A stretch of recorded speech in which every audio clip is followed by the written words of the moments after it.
Okay, so it's 12:01. So I'll get started. I first like to acknowledge the traditional owners of the land on which we are meeting, and I pay my respects to the elders past and present and the Aboriginal elders of other communities who may be here today.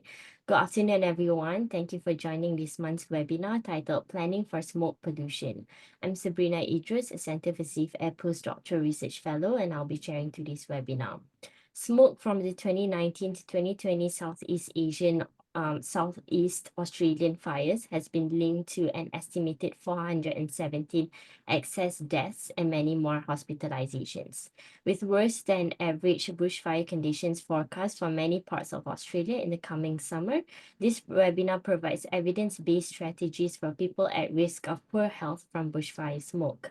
Today, we are privileged to have four esteemed speakers: Dr. Nigel Goodman, Dr. Sharon Campbell, Dr. Erin Walsh, and Liz Drummond, who will shed light on this topic. Each speaker will present for up to 15 minutes, followed by a Q&A at the end. So please drop your questions and comments in the Q&A section below. Our first speaker is Dr. Nigel Goodman. Nigel is a Senior Research Fellow in Air Quality and Health at the Health Research Institute, University of Canberra. His research focuses on reducing human exposure to the sources of indoor and outdoor air pollution. He is a member of the Healthy Environments and Lives HEAL National Research Network and Centre for Safe Air, where he helps to address the impacts of air pollution associated with environmental change. Today, Nigel will present findings from a systematic review on interventions for reducing exposure to air pollution from landscape fires. Over to you, Nigel. Would you like to share your screen? Thanks, Sabrina. Thanks for the warm welcome. Just sharing screen now.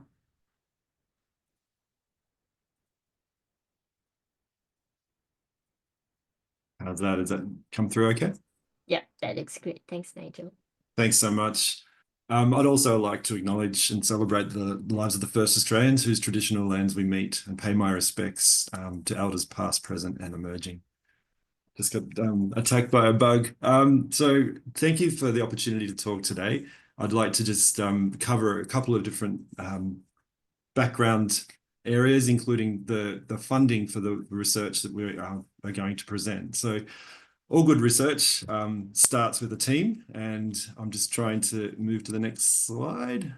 And this team was formed by Professor Sotirios Varilakis and Professor Faye Johnson a few years ago when they applied for successfully an Asthma Australia grant. Now, that grant was essentially to look at ways to reduce exposure to range of smoke, of landscape fire smoke.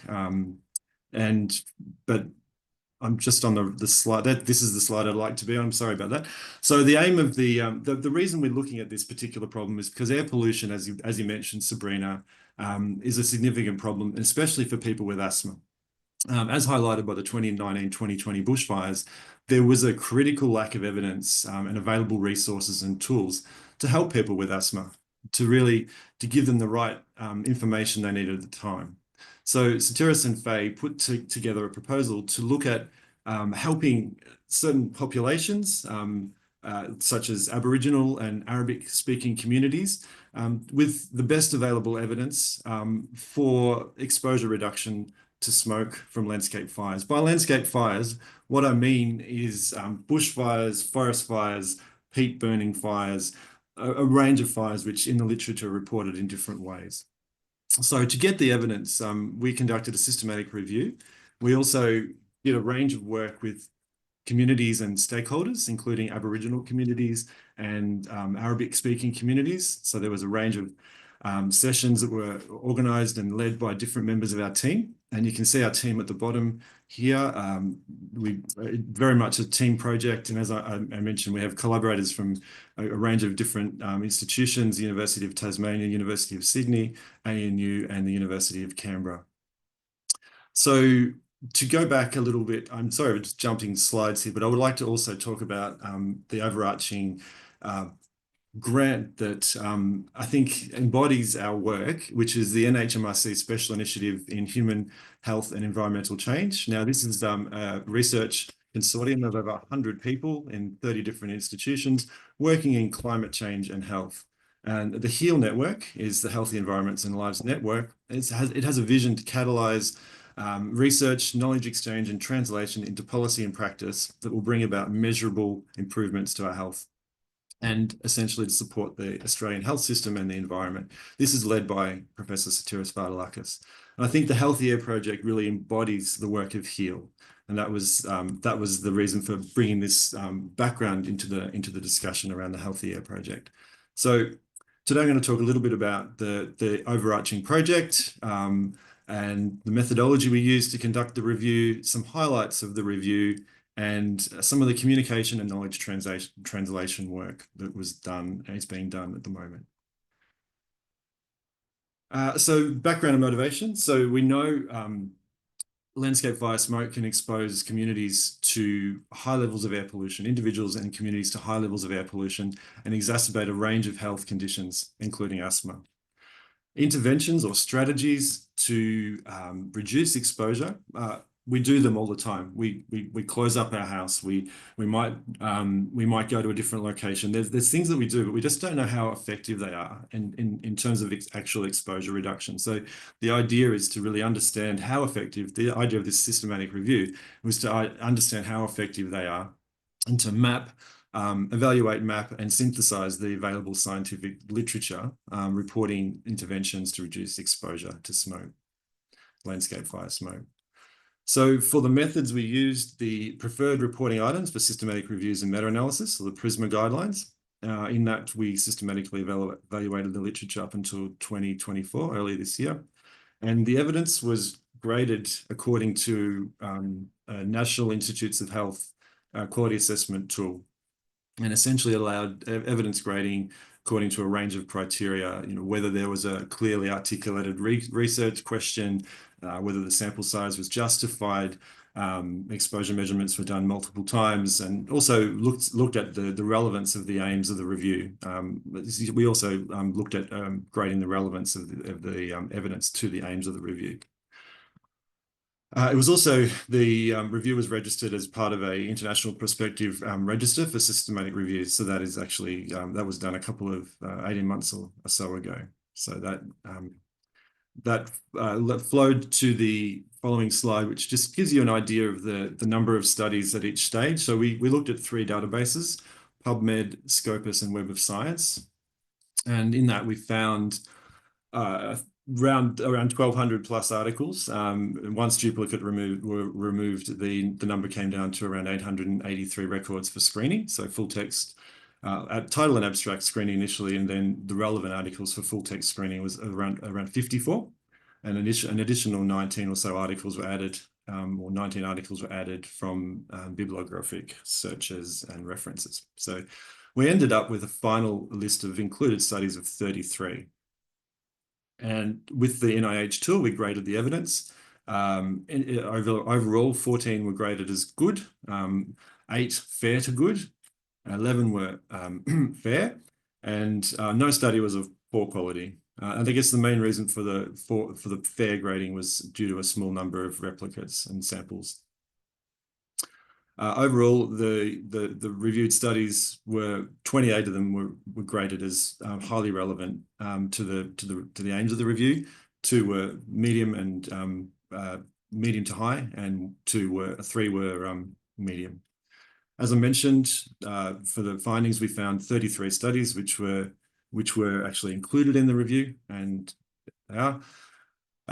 In terms of where they came from, the countries, not surprisingly, Australia was well represented. Canada had two studies, Singapore 7, but most of the work, about 80% come from, 17 studies come from the USA, but 80% of the work came from North America and Australia. And there are regions that are particularly vulnerable to landscape fire smoke, or landscape fires, and therefore exposure to smoke. Interestingly, there wasn't a lot of evidence from Europe, Africa, South America, or from low to middle income countries in Asia. So this terrific artwork was prepared by Dr. Erin Walsh, and we essentially mapped the interventions into 3 main categories: communication behavioral, ventilation filtration, and respiratory protective equipment. Each of them had different characteristics. So communication could have been campaigns or messages, smartphone applications, and advice and guidance that was supplied through media, various media, radio, internet, etc., television. Ventilation and filtration. We're really thinking about buildings, homes, offices, locations like that. And it was really about how a building was operated, whether or not windows are open or closed, whether it had mechanical ventilation or any kind of air filtration inbuilt, as well as the use of portable air cleaners. Respiratory protective equipment is what it sounds like, use of masks and other forms of respiratory equipment. So that were the three categories of interventions. Some of the highlights: air quality from communication and behavioural. Air quality alerts are effective in reducing outdoor activities for engaged groups. Smartphone apps can reduce population and individual smoke exposure. Emerging evidence is that increased engagement with apps has benefits for health. However, there's always trade-offs. So these potentially anything that's electronic and a device relies on network coverage, which may not always be possible, especially during a fire. Effectiveness may rely on accessibility of other interventions. For instance, if the app is saying stay indoors, but you don't have access to your house or to reschedule activities and you can't. So it does rely on the access to doing something specific to reduce your exposure. And the uptake responds to the language. So this is part of the reason for Healthy Air, is to really understand what diverse language groups might need in terms of their requirements for advice, communication, and behavioural change potentially. For ventilation and filtration, simple interventions like closing doors and operating a reverse cycle air conditioner seems to work over short periods of time. Mechanical ventilation systems with high quality filters, MERV 12, MERV 13, minimum efficiency reporting value filters, are effective over longer periods of time, and also low cost fan filter units seem to be effective, potentially effective, but may require assistance for assembly. I realize I'm running short on time, so I'm not going to talk too much about the next one, but I might jump to some of the communication material. So we had a campaign for National Asthma Week, and I thank Bill Dodd, Dr. Bill Dodd from UTAS, for developing these incredible fact sheets and infographics. So the information was developed with the Healthy Air team, but the fact sheets and the actual communication material was really Bill's work. So thank you, Bill. There's a QR code there you can scan, and that'll take you to the link for this fact sheet. We also had several tweets that came out on each day. So each day of the Asthma Week, we had a new tweet. And you can see here, there's a quick summary. Know your health risk, make a plan, avoid smoke, avoid short smoke episodes by staying indoors, closing windows, check your trusted app, such as Aerator, avoid smoke by using a HEPA cleaner, an air cleaner with a HEPA filter, or using an N95 P2 face mask. So that were the main findings. We also have conducted the translations. That's again part of the overarching Healthy Air project. Professor Karima Lasher and Professor Bandanas and I have led this work, and fantastic job in really bringing this to other language groups and understanding what their needs are.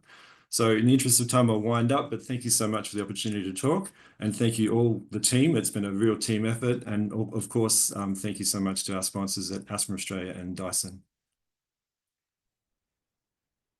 Thank you so much, Nigel, for sharing this amazing work. There's no questions yet in the chat, but we'll come back to them anyway after all the presentations have ended. So attendees, please put your questions and comments in the Q&A section. Our next speaker is Dr. Sharon Campbell. Sharon is an academic researcher in climate change and health from the Menzies Institute for Medical Research, University of Tasmania, and a fellow of the Healthy Environments and Lives Heal Network. Her research focuses on the health system and community impacts of extreme events, such as heat waves and bushfires, and working out the best adaptation solutions available in the face of rapidly changing climate. Today, Sharon will present on novel solutions for protecting your health during bushfires. Over to you, Sharon. Would you like to share your screen? Fantastic. Thank you for the warm welcome, and Nigel for explaining the background here. I will share my screen. Okay. So fingers crossed you can see what I can see. Yep, that looks great. Thanks. Fantastic. Thank you. So I'm going to talk about quite a specialised intervention, if you like, that helps people understand more about bushfire smoke and the impact on their health. And that's something that we've developed here at Menzies called Bushfires and Your Health. It's a short course. So we've done some research on that, and I'm going to run through that research and also a little bit more about the course. And again, of course, we have a team that put this together. It's never just one person. So thanks very much for the rest of our team. Joint effort from the Menzies Institute and also the Wicking Dementia Centre. Okay, we are not going forward through the slides, but let's try and make that happen. There we go. Great. Okay, so when you log in, this is what it looks like. So we've got a beautiful picture here of the Huron River. This was during the early 2019 bushfires that affected southeastern Tasmania. I actually took this photo, and it was when we were heading down to the evacuation centre to make sure everything was okay. Jumped out of the car to take the photo, pretty much had an asthma attack and jumped back in the car again. So this photo is very dear to my heart. So this is what it looks like when you open up the course. So today what we're going to talk about is what is bushfire in your health, what's the short course mean, how we evaluated it, what we found, and what's next. But of course, why it's really important that we have tools like this in our space. Okay, so why did we develop the course in the first place? Well, we know Nigel has mentioned, you're probably all aware that there's overwhelming global evidence around the health impact of smoke exposure. So I'm not going to go into that in a great lot of detail, except to say we know that we've got specific vulnerable groups, the elderly, children, pregnant women, those with existing medical conditions. We know that it affects brain, both bone, eye and academic performance, and that's some good emerging research there. And of course, in 2019-20, we had the Australian megafires, and research that was done in our group found that there was an estimated additional 400 or over 400 deaths from smoke exposure compared to the 33 deaths from direct contact with the bushfires themselves. So it has because it reaches so many more people, then the population-wide impacts are so much greater. And then, of course, after that event, we had the Royal Commission into National Natural Disaster Arrangements, and there were some recommendations around that came out of that around education and also enabling understanding levels of air quality. And a lot of that work has been done, but this definitely fits into the educational end of one of those recommendations. So lots of good incentives here to develop this course.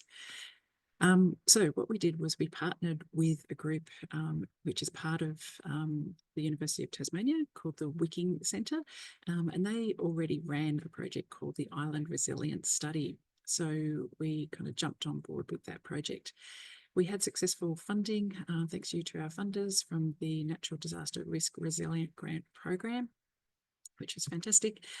And then what we managed to do was we invited the resilience study participants to enrol in the pilot version of our course. And that meant that obviously some did and some didn't.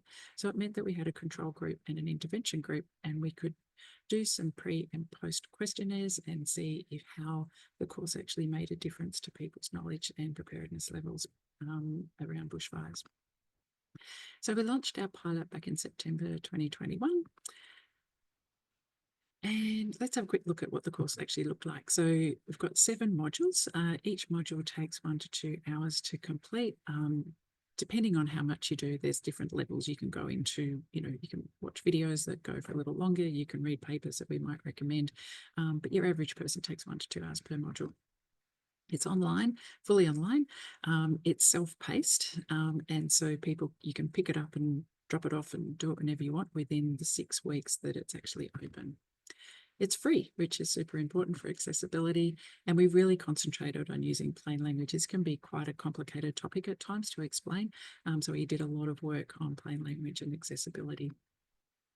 It's got 3 main content areas. The first one of those is on physical health impacts of bushfires and smoke, mental health impacts of bushfires and smoke, and then possibly the most important, strategies to reduce your exposure to hazards and promote your health.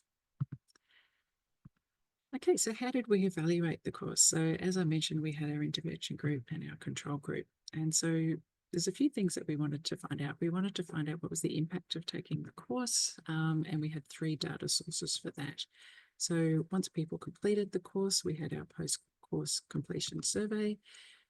We had the pre and the post-course survey data, which, as I mentioned, included the control group and the intervention group. And finally, we actually had a discussion board with each of the modules, and we found that this discussion board became a really rich place of exchange and information. And so we did some qualitative analysis of the discussion board data. So all of that round up into a mixed methods approach for our study. So what did we actually find? Well, we found out who did the course, how participants found the course, and what factors were associated with enrolment and completion. And of course, what did participants do differently as a result of taking the course? You know, we would hope that they did some things differently, but this was the only way to find out. Just because of time, I'm going to concentrate on these 2 things. What were the drivers associated with enrolment and completion, and what participants did differently as a result of taking the course. I should also add that 95% of people did find the course satisfactory or very satisfactory, so that was definitely music to our ears. Okay, let's have a look at who completed and who enrolled in the course. So first of all, if you were retired, you were a lot more likely to have completed and enrolled the course, with enrolment being significant. And the other side of that is if you were employed, you were less likely to complete and enroll the course. And that makes logical sense. It takes time. People have a lot of competing priorities. So that wasn't a huge surprise to us. If you were closer to bushland, you were also more likely to complete the course. And again, not a huge surprise there. And if you owned livestock, you were also more likely to complete the course. And so you can see that people have vested interests in their surroundings and in themselves and in their properties. They were more likely to complete the course, which again, makes perfect sense. You also could be argued that we were speaking to the converted, because if people had a bushfire survival plan, they were more likely to complete the course, so they were already more engaged in the conversation. But interestingly here, the least amount of bushfire knowledge you had meant that you were more likely to complete the course. So that was a nice little twist for us. Okay, so what did participants do differently as a result of taking the course? So we're really pleased to find out that people were downloading and using the Aerator app. So the Aerator app is an air quality app. Nigel just mentioned it a minute ago. So that was developed by our team here at Menzies. We developed it 9 years ago now, which is pretty amazing. So it's gone through quite a few iterations. It became national during the 1920 bushfires, and it's still operating today. We're in a process of merging with the University of Melbourne's Pollen app, and that new version will be released sometime in the new year. But yeah, so we obviously during the course, we emphasised that people use the air quality app, and that really came through as something that people did differently. Interestingly, people also made a bushfire survival plan and made changes around their home. So that was really great because, again, it meant that people were doing things differently as a result of taking the course. Things that they weren't necessarily doing differently was talking to their health professional about their risk or connecting with members of their local community. And in this first pilot version, we didn't emphasise that a great deal. And we know that these are really good things in the face of emergencies.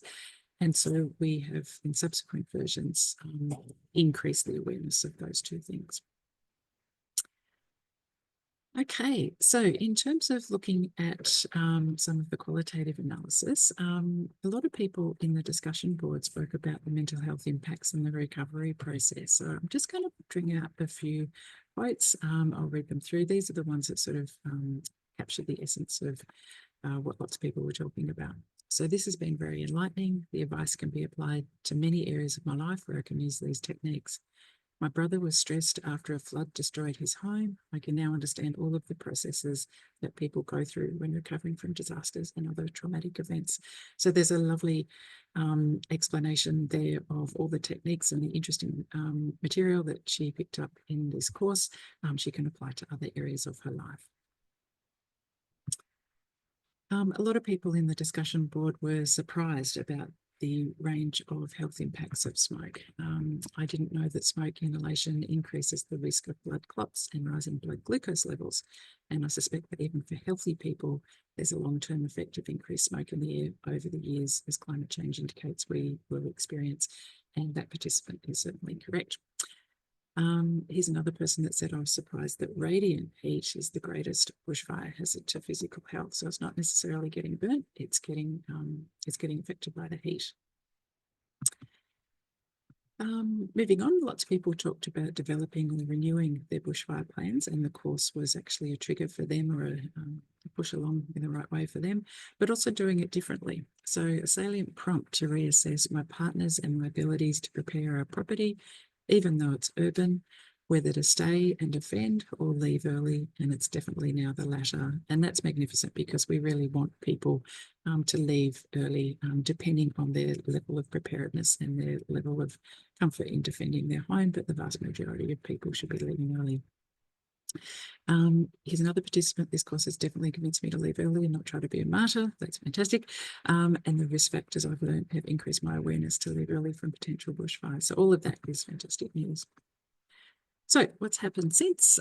So after the pilot period, after we did our evaluation, in 2022 to 2024, every time we've run the course, we've refined it and updated it with new evidence, if that's available, and certainly in feedback we've received from previous courses, and that's been a great process. We've offered 2 to 3 courses each year, so in 2022, 23, and now 24. And we've had over 1,000 participants in that time, and a 35% completion rate, which is actually really extraordinary for online courses. It's normally around 5 to 10%. So we know that we're capturing people that are really interested in this. Really important part in 2023, we translated some of that critical information into multiple languages, both through written fact sheets and audio fact sheets. And that's now used by the Migrant Resource Centre in Tasmania as a learning tool for recently arrived refugees. Okay, so what's going to happen next? We've published the manuscript that I was quoting figures from there. So that's, if you use that QR code, you can bring that up, and I'm more than welcome to send that out to you if you get in contact with me. We have a current course, but it's right about to finish. So it finishes on next Sunday, on the 8th. If you think you can pull off 2 to 3 hours over 7 modules between now and Sunday, you're certainly very welcome to enrol. It will be the last course that we run this year, but we are anticipating that we will run courses next year in 2025. We've got funding to do that until the following year, which is fantastic. And we've got plans after that for ongoing availability and making sure that this course gets to run. Now, why is it so important? I've loved this project. It's been such a good example of translational research, community empowerment, and it's a great adaptation solution. So we want more of all of those. So this has just been a fantastic project to run.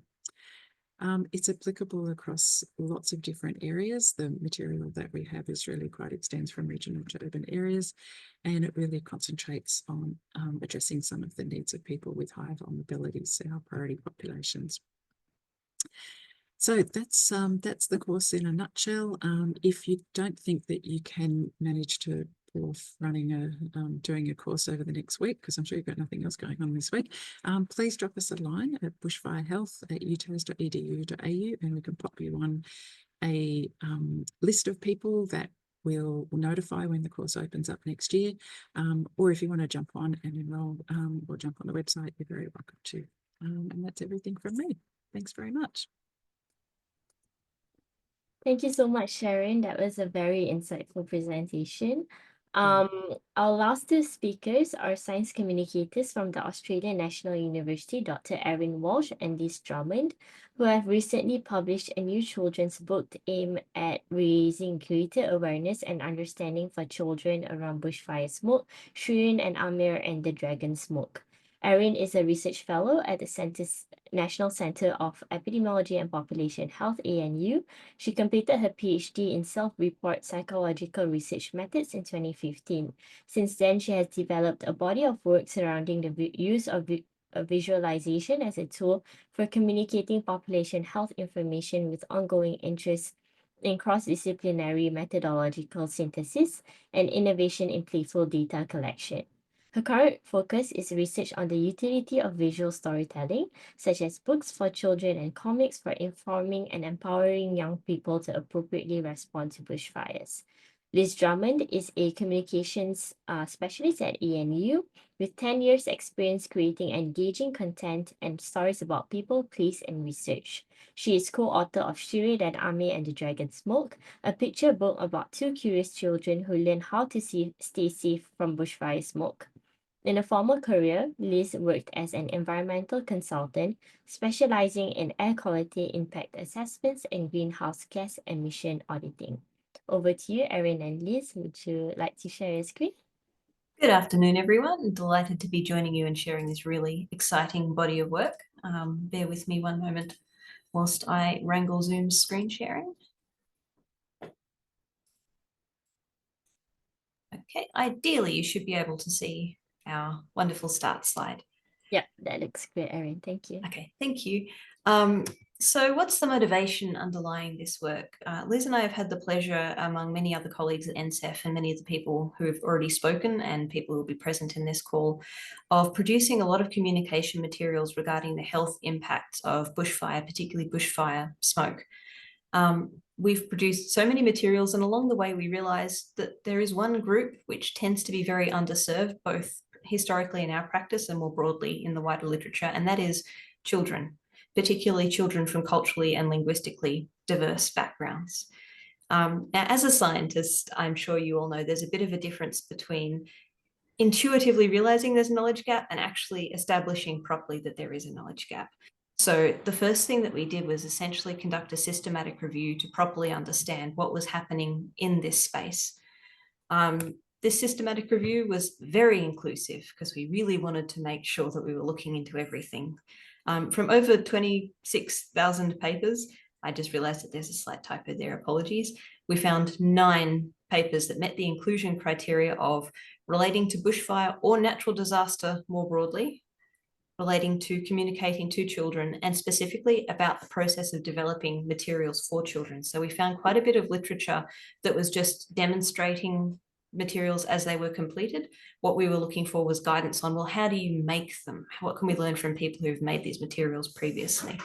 9 papers is not enough to base an entire project of practice on. So we actually reached out to children's book authors who have written books relating to natural disasters and their impacts on children. We used a general systematic approach of looking through every book repository that we could find and then tracing back to find the authors of those books that were about natural disasters. And we ended up interviewing 22 authors. From this, we came up with a series of key findings that synthesized both what the scholarly literature, such as it was telling us was best practice for developing these resources, and also what the applied knowledge was reflected from the authors. These key findings were things like it's important to articulate the topic and research evidence that will inform the intent and core of the messaging content. Often it's quite easy to want to communicate everything, but it's important to identify a core message. Engaging in reflexivity and evaluation of effectiveness throughout the process, not just at the end. And part of that is early testing with children and their support systems. We need to define the user group and ensure the evidence needs and the format expectations of the audience are well understood. We found that there is really no single stylistic or format choice in creating materials like this. There's no color that you should use or avoid, or font that is superior for retention of health information compared to another. It's all very much about shaping things to fit the user group. It's important to develop a dissemination strategy to reach the user group. That's one thing to create communication material, but if it's not getting to the people it's intended for, there is no point. And then I put this at the center of our findings. It's really important to assemble a small collaborative team with a combination of content knowledge and creative expertise. And that is exactly what we had the pleasure of doing. So this is a photo from the official book launch that has some of the key people, but just some of the people who are involved in the book that we'll be discussing today. Our team was very multifaceted and drew from the best practice evidence that we established from that prior paper. There was a research team of domain content experts, such as Satiris and members of the HEAL network, who really knew about the health risks. Then there was a research team, which included myself, which was more about expertise in communicating messages, particularly relating to population health. These two teams spanned a number of centres and schools, including the National Centre of Epidemiology and Population Health, the Adolescent Grief and Trauma Network based in the School of Medicine and Psychology at the ANU, the Centre for Arab and Islamic Studies. Their insights were absolutely vital when it came to reaching those underserved, culturally and linguistically diverse audiences. Then from there was the creative team who Liz will introduce in more detail, but essentially Jemima and Maggie and others driving the creative content.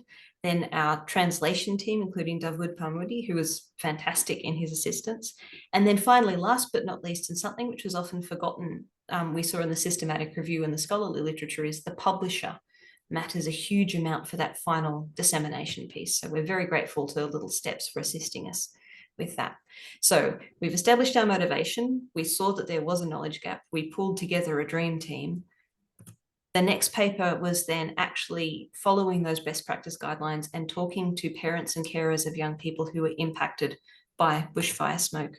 We ended up with 16 participants with either caring or educational responsibilities, and we purposively sampled across a number of linguistic groups. We ended up with people who spoke Turkish, Persian, Arabic, Farsi, Spanish, and or English at home. Following these interviews, we did inductive qualitative content analysis to pull out the core themes. And essentially we got insights about how children reacted to bushfire smoke, the kind of questions that they asked, so our content could start to answer those questions, how the child support system functioned in terms of supporting the child's curiosity, but making sure that parental anxiety and panic did not infiltrate their messaging to the children. Then what sources of information were used by the carers and what were used directly by the children for talking about the impacts of bushfire and bushfire smoke. What kind of strategies did the parents use? Playfulness and compassion came through quite a bit in discussing this.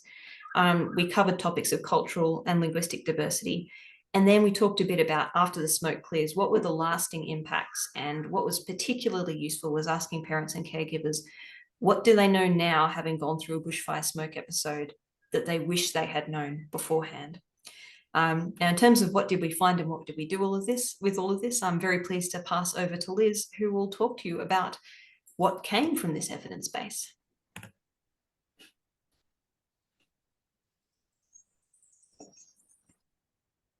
Liz, you're maybe on mute. No, am I? Sorry. You're good now. We're good now? Okay, sorry, that was embarrassing. Yeah, well, thanks for the introduction and background to the project. I'm just going to talk a little bit about what we produced. So we produced 2 books. I'm going to talk about the picture book. There's also an early reader book. So we've got this lovely, you can't really see so well with my background, lovely hard copy book called Shirin and Amir and the Dragon Smoke, and this is the cover that you can see on the screen, and some of the internal pictures as well. And I'm just going to quote one of my co-authors, Jemima. She said, "Picture books can be a wonderful conduit between parents and children's experiences, can introduce and hold space for difficult conversations, and when bilingual texts are shared, can expand a child's experience of language and culture beyond the page." So this is Shirin and Amir and the Dragon Smoke is aimed for about 3 to 7-year-olds, whereas the older reader book, which I'll detail a little bit later, is for 7 to 10-year-olds. So just go to the next page. So just introduce you to the team that created Shirin and Amir and the Dragon Smoke. So left to right on this photo, there's Jemima Shafei-Ongu, who's the co-author with me. She's a picture book author, psychologist, and teacher. We've got Maggie Kamaha. She's an illustrator and motion designer.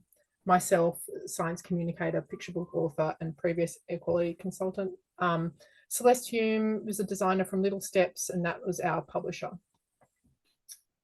Next one. So there were two main themes of our book, and the first, of course, was bushfire, smoke, and safety.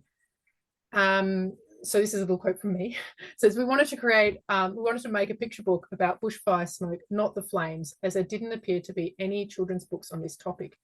It was important not to scare the children, so we decided to focus on fun, imaginative play. So it's not a didactic teaching text. It's a picture book with a traditional story arc where the story comes first. So there's a problem, the children work towards solving it, and then they have a resolution. And the problem in this instance is bushfire smoke. But the children decide that it's not bushfire smoke, it's actually dragon smoke. So they're using imaginative play. So you can see in the top of the picture, there's the kids are smelling the dragon smoke outside. They go in, sorry, they're smelling the bushfire smoke outside. They go inside and they decide it's dragon smoke. The boys on the right, they're wearing a mask, but they decide it's not really a mask. It's a helmet for when they're fighting the dragon because they're knights. You know, they're taking initiative. They're creating their own play about it. You can also see there are some images in the book where we do talk about the aerator app in the back, but we don't call it that in the picture book. But, you know, the mum's checking her phone to look at the air quality, and they're looking on the television as well. Next one.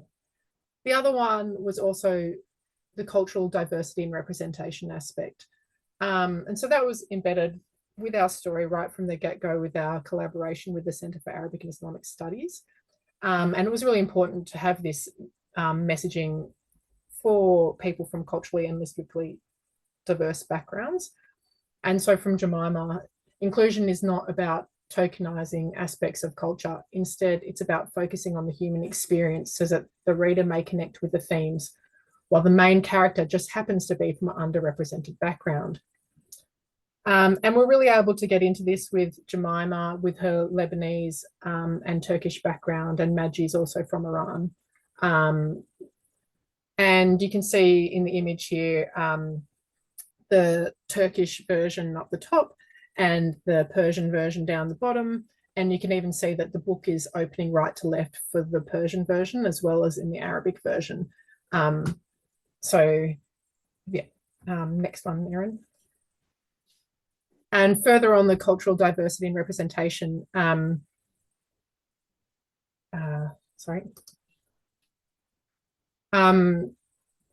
it's really great that we can have children see themselves in these books in an Australian picture book, and they can see their backgrounds represented. And I think for Maji, that's what really drew her to the picture book.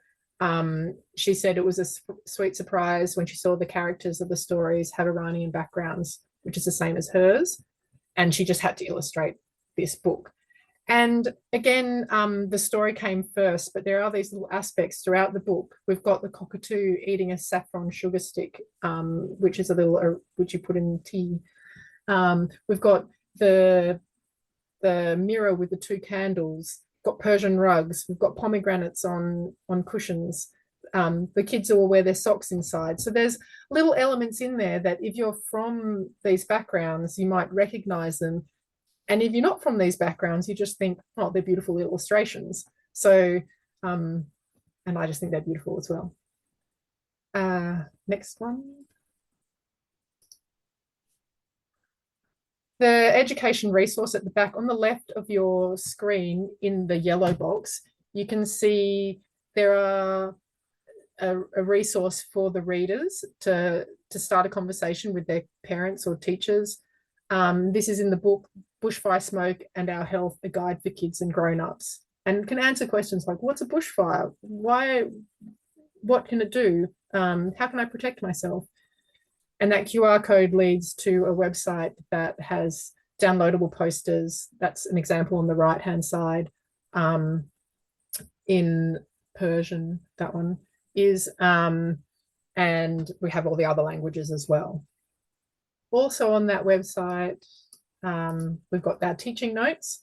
So we've got made in collaboration with an ACT primary school teacher called Karen Bell and Jemima, who used to be a primary school teacher.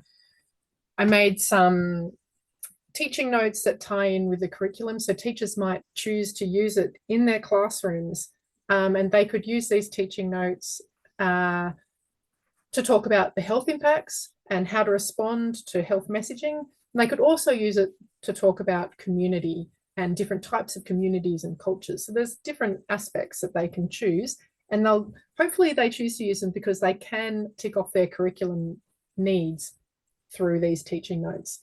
So there's colouring in sheets, there's activities, there's writing activities and things like that. And we've also entered into an agreement with ACT Health Promotions. They're going to help us distribute copies of these books to every primary school in the ACT and the teaching notes for free, where the university is giving them out for free. But wait, there's more. So as mentioned at the beginning, there's actually 2 books. While myself, Jemima, and Maggie and Celeste created this book, there was a second book because as the project progressed, it was realized that, you know, we're still missing another audience, and they're the slightly older primary school age children. So Inda, Andrea, and Anil generated Captain Nadia and the Can Do Crew, which is it's an early reader chapter book that also deals with bushfire smoke and kids staying safe. Yeah, and so that's aimed at a slightly older audience. And now to finish off, I'm going to shamelessly plug the book. You should buy it. So the older reader and the picture book are available in English and the bilingual versions of English, Farsi, English, Arabic, English, and Turkish. And they're all available on the ANU website. But you can also buy Shirin and Amir and the Dragon Smoke, so the picture book, just online from online retailers. It just reflects the different ways the book were published as to where you can buy it. So yeah, I don't think I've got, that's the QR code, sorry, to buy it. I should have included a QR code for the project website where you can find the information for the posters and things like that. But maybe we can get that distributed if people are interested. So yeah, that's it. Thank you so much, Erin and Liz, for that informative and engaging presentation. So now we'll open the floor for any questions that the attendees may have. I think the first question is for Nigel. So the question is from Claire. Claire's asking, how confident are you that the shelter indoors advice is good? There is some evidence that not all houses are that helpful in reducing smoke exposure. Thanks, Sabrina, and great question, Claire. There's always trade-offs, and you know, some houses are very leaky. Australian homes are known to be quite leaky.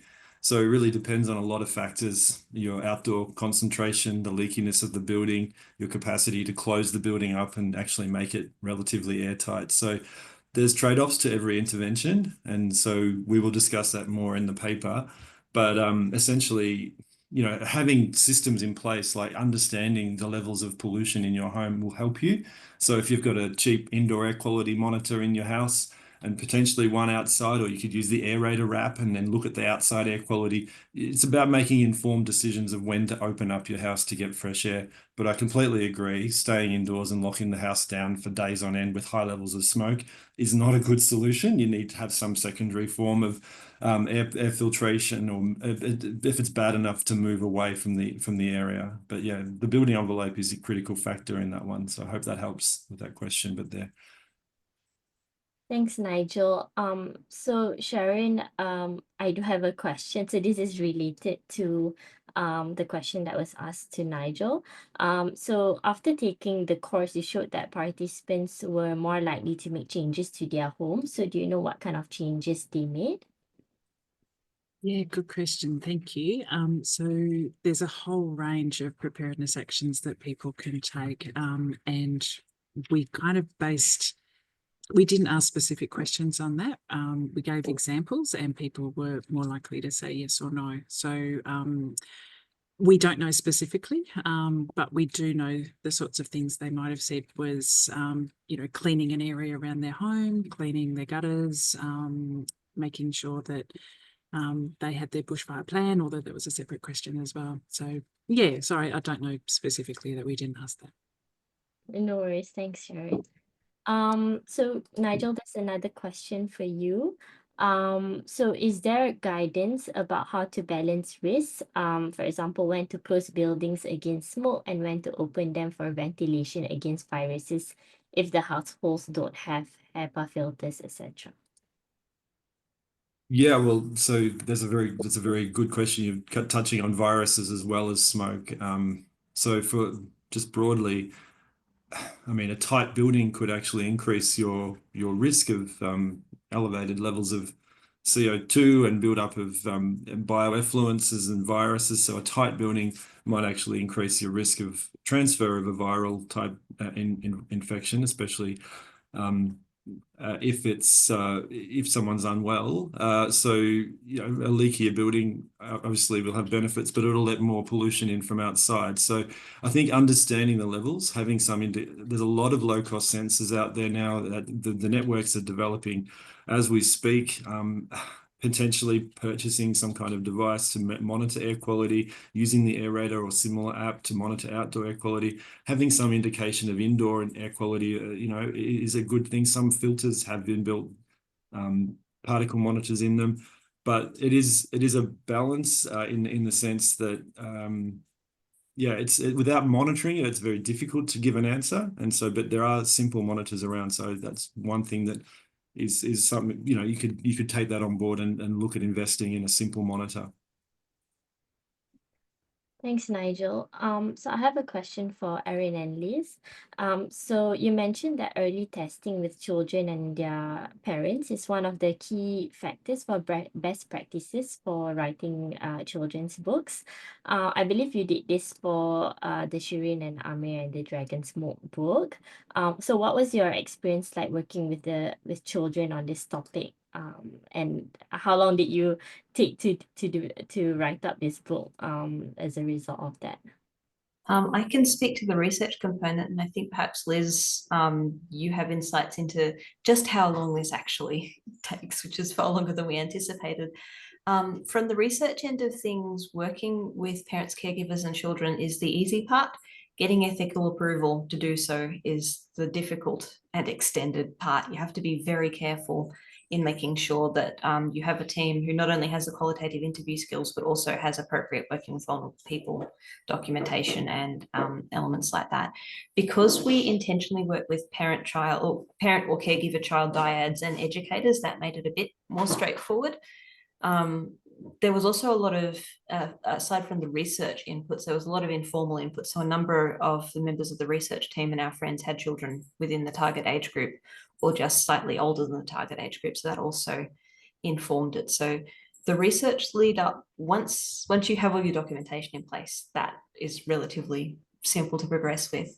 Liz, I'll hand over to you to discuss, once we'd completed that element of the research and shared our findings, what you guys did with it and how long it took. Erin's laughing because she knows it took a really long time. I think I have the project saved under my folders and it began in 2020. So I think we worked on it on and off for quite a long time. It kind of would bubble up and it would go back down and something would happen, and and then I'd say I've worked on it pretty solidly just the last 12 months, really, the 6 months leading up to getting it published, and then it took 6 months to print and get shipped here.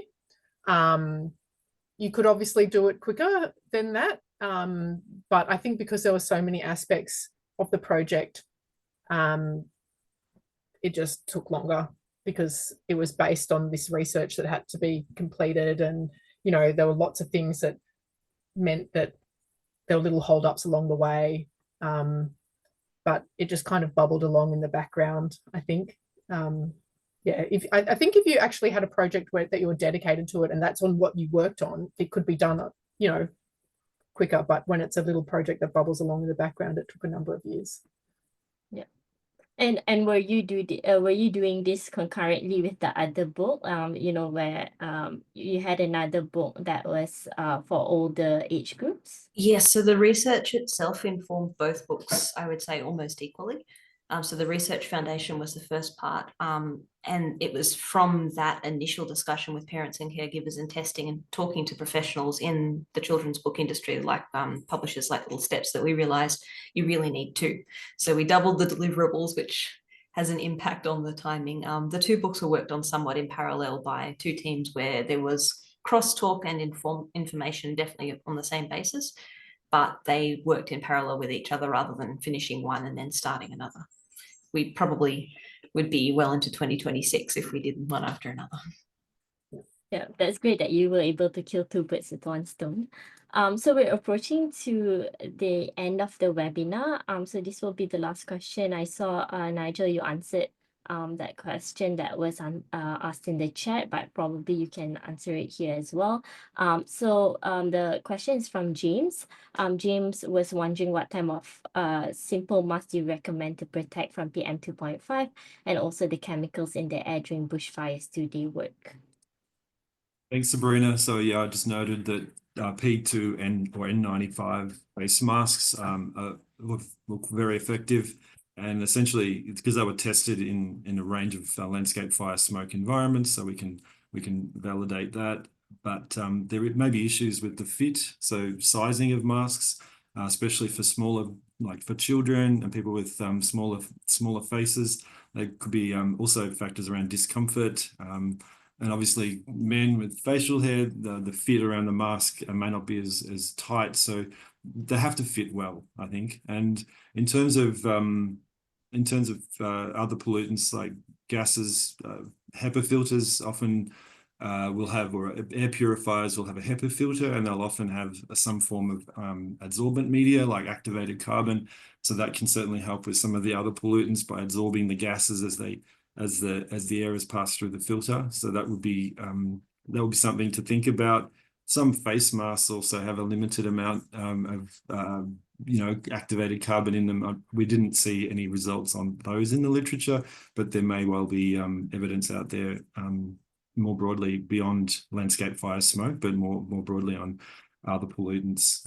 But yeah, so I think a well-fitted face mask and a filter with activated charcoal in it, an air purifier with activated charcoal or activated carbon, as well as the HEPA filtration, is a good strategy. Thank you so much, Nigel. So as we conclude today's webinar, I want to extend my sincere appreciation to Nigel, Sharon, Erin, and Liz for their excellent presentations on this topic. We hope the attendees have found the information valuable and insightful. If you have any further questions or would like additional resources, please don't hesitate to reach out to the Centre for Safe Air. We look forward to seeing you at our next webinar. Wishing you all a Merry Christmas and a Happy New Year. Thank you and goodbye, everyone.